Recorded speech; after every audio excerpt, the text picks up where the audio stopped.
ഉന്നത വിദ്യാഭ്യാസ മേഖലയിലെ RSS ഇടപെടൽ പ്രതിരോധിക്കാൻ പുതിയ നീക്കവുമായി CPM നിയന്ത്രണത്തിലുള്ള കേരള വിദ്യാഭ്യാസ സമിതി പുനഃസംഘടിപ്പിച്ചു. ഗവർണറെ ഉപയോഗിച്ച് BJP നടത്തുന്ന കടന്നുകയറ്റം ചേർക്കാൻ സമിതിക്ക് CPM നിർദ്ദേശം നൽകി. സമിതി നൽകുന്ന നിർദ്ദേശങ്ങൾ ഉന്നത വിദ്യാഭ്യാസ മേഖലയിൽ നടപ്പാക്കാനാണ് തീരുമാനം. വിജിൻ വായന്തോട് വിവരങ്ങൾ വായിച്ചിരുന്നു. വിജിൻ, ഈ ഉന്നത വിദ്യാഭ്യാസ സമിതിയിൽ ആരൊക്കെയാണുള്ളത്? അവരെന്ത് നിർദ്ദേശങ്ങളാണ് നൽകുന്നത്? അജിംസി, ഇക്കാര്യത്തിൽ ഗവർണർ നടത്തുന്ന വലിയ ഇടപെടൽ സർവകലാശാലകളിൽ RSS വൽക്കരണത്തിലേക്ക് നീങ്ങുന്നു എന്നുള്ള വിലയിരുത്തലിന്റെ അടിസ്ഥാനത്തിലാണ് നേരത്തെ ഉണ്ടായിരുന്ന ഈ വിദ്യാഭ്യാസ സമിതി പരിഷ്കരിക്കാനുള്ള തീരുമാനം CPM അത്തരമൊരു നിർദ്ദേശം നൽകിയത്. ഇതിൽ AKPCA മുൻ ജനറൽ സെക്രട്ടറിയായ C പത്മനാഭനാണ്. ഡോക്ടർ C പത്മനാഭൻ, ഒപ്പം തന്നെ ശ്രീശങ്കര സംസ്കൃത സർവകലാശാലയിലെ മുൻ വൈസ് ചാൻസലറായിട്ടുള്ള ഡോക്ടർ ധർമ്മരാജ് ഡാട്ട് എന്നിവർ നേതൃത്വത്തിലാണ് ഈ സമിതി ഇപ്പോൾ പുനഃസംഘടിപ്പിച്ചിട്ടുള്ളത്.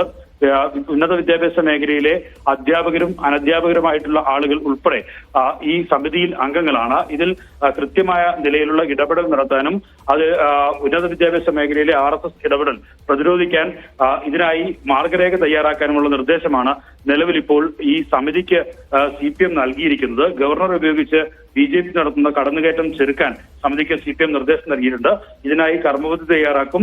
ജില്ലാ തലത്തിലും ഘടകങ്ങൾ രൂപീകരിക്കാനും CPM വിദ്യാഭ്യാസ സമിതിക്ക് നിർദ്ദേശം നൽകിയിരിക്കുന്നു. സമിതി നൽകുന്ന നിർദ്ദേശങ്ങൾ ഉന്നത വിദ്യാഭ്യാസ മേഖലയിൽ നടപ്പാക്കാനുള്ള ഒരു തീരുമാനവും നിലവിൽ CPM എടുത്തിട്ടുണ്ട്. അതിന്റെ അടിസ്ഥാനത്തിലാണ് നിലവിൽ ഒരു കർമ്മപദ്ധതി തയ്യാറാക്കാനും മതനിരപേക്ഷ നിലപാടുകൾ ഉയർത്തിപ്പിടിക്കുന്ന തരത്തിൽ ഉള്ള ഒരു കണ്ടന്റുകൾ ഉന്നത വിദ്യാഭ്യാസ മേഖലയിൽ നടപ്പാക്കുന്നതിനായി ഈ നിർദ്ദേശം സമർപ്പിക്കാനും ഇപ്പോൾ ഈ സമിതിയോട് ആവശ്യപ്പെട്ടിരിക്കുന്നത്. അജിംസ്.